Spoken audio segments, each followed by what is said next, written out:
Hi friends, welcome to Sriram Satya vlogs. లాస్ట్లో చెప్పాను కదా, మా అబ్బాయి శ్రీరామ్ రెడ్డి భోగిపల్లి వేసే టయానికి నిద్రపోయాడని చెప్పి లేచాక భోగిపల్లి వేసామన్నాను కదా. అది వీడియో లాస్ట్లో చూడడం మీకు చాలా బాగా నచ్చుతుంది. మా అబ్బాయి శ్రీరామ్ రెడ్డితో పాటు మా అక్క అమ్మని కూడా పక్కన కూర్చోబెట్టుకుని నేను మా శ్రీవారి ఇద్దరం వేసాం. ఆ తర్వాత మా అక్క బావగారు, అలాగే మా అత్తయ్య గారు, మా మామయ్య గారు, ఆ తర్వాత మా నాన్నగారు, అలాగే మా తమ్ముడు మొత్తం అందరూ వేశారు మా శ్రీరామరెడ్డికి, అలాగే మా అక్కలమ్మ ఇద్దరికి భోగిపల్లి.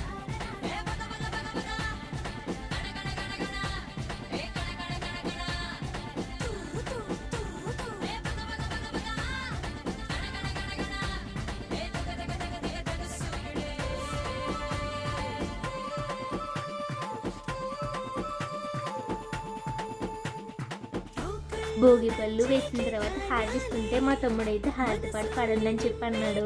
మేమైతే సరదాగా డబ్బులు ఇస్తే హారతి పాడు పాడతాం, లేకపోతే పాడమని చెప్పి అన్నాం.